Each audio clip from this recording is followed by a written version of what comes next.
Ni kuki amafaranga mvamakungu atera aba make mu bihugu bimwe bimwe?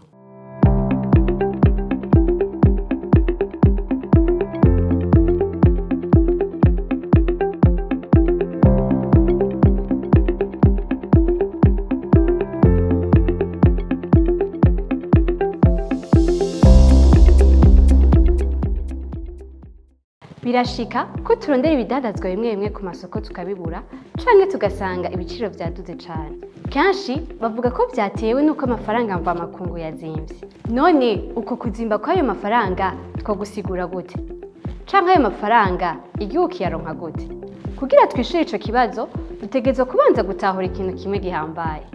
Amafaranga mvamakungu aboneka mu gihugu igihe hagurishijwe ibidandazwa canke amaserivisi mu bindi bihugu canke igihe kironse amafaranga ava hanze yacu. Ivyo navyo bishika iyo igihugu gishora ibidandazwa vyaco mu mahanga, cakira abashitsi bava mu bindi bihugu, kironka amafaranga ava ku bene gihugu baba hanze yaco canke avuye ku banyamitahe b'abanyamahanga.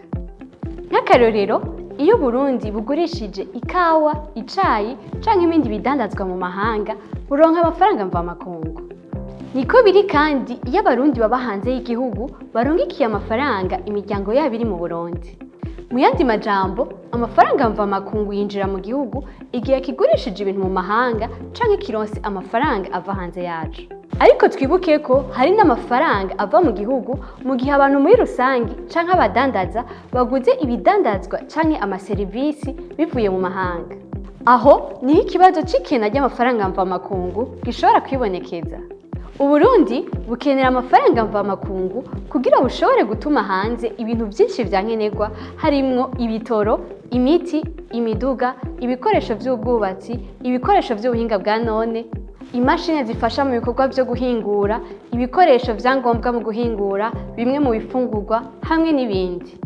Ingorane iboneka mu gihe igihugu gikenera amafaranga mvamakungu menshi kurusha ayo kironka. Muri ico gihe amafaranga mvamakungu aba make kw'isoko, amashirahamwe bikayagora kuyaronka, kuzana ibidandazwa biva hanze bikarushiriza kugorana n'ibiciro bikaduga. Iyo amafaranga mvamakungu abaye make, abayakenera baba benshi kurusha ayariho.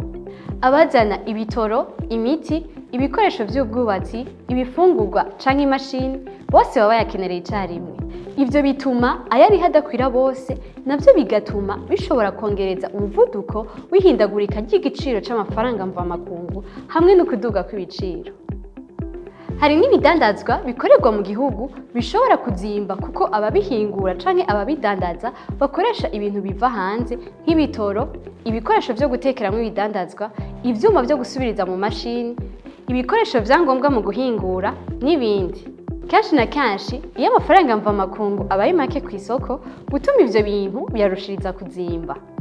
Ivyo navyo bigatuma ababihingura hano mu Burundi bongereza ibiciro vy'ibidandazwa vyabo kugira bashobore kubandanya bakora. Hari n'amashirahamwe ashobora kugabanya ivyo yatuma hanze, kugabanya ibikorwa vyayo canke guhagarika imigambi yari yateguye kubera kubura amafaranga mvamakungu ahagije. Hari n'igihe ubwoba bw'uko ayo mafaranga azorushiriza kuba make butuma bamwe bongereza ibiciro vyabo, babika ibidandazwa canke bagateba kubidandaza.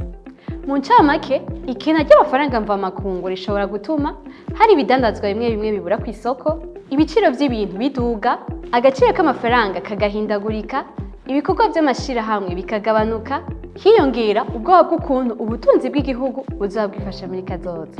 Twibuke ko urugezo rw'amafaranga mvamakungu igihugu gifise ruterwa cane n'ivyo kigurisha hanze y'igihugu hamwe n'ivyo gituma bivuye hanze. Iyo igihugu gituma ibintu vyinshi kurusha ivyo kigurisha, ayo mafaranga mvamakungu agenda agabanuka buke buke. Nico gituma kongereza umwimbu, gushora ibidandazwa hanze, kwegeranya imitahe y'abanyamahanga no kongereza ubushobozi bwo guhiganwa ku masoko mpuzamakungu ari ibintu bihambaye kugira igihugu kironke amafaranga mvamakungu akwiye. Ku bwanyu, mubona Uburundi bwoshira imbere guhingura no gushora hanze ibihe bidandazwa kugira buronke amafaranga mvamakungu menshi?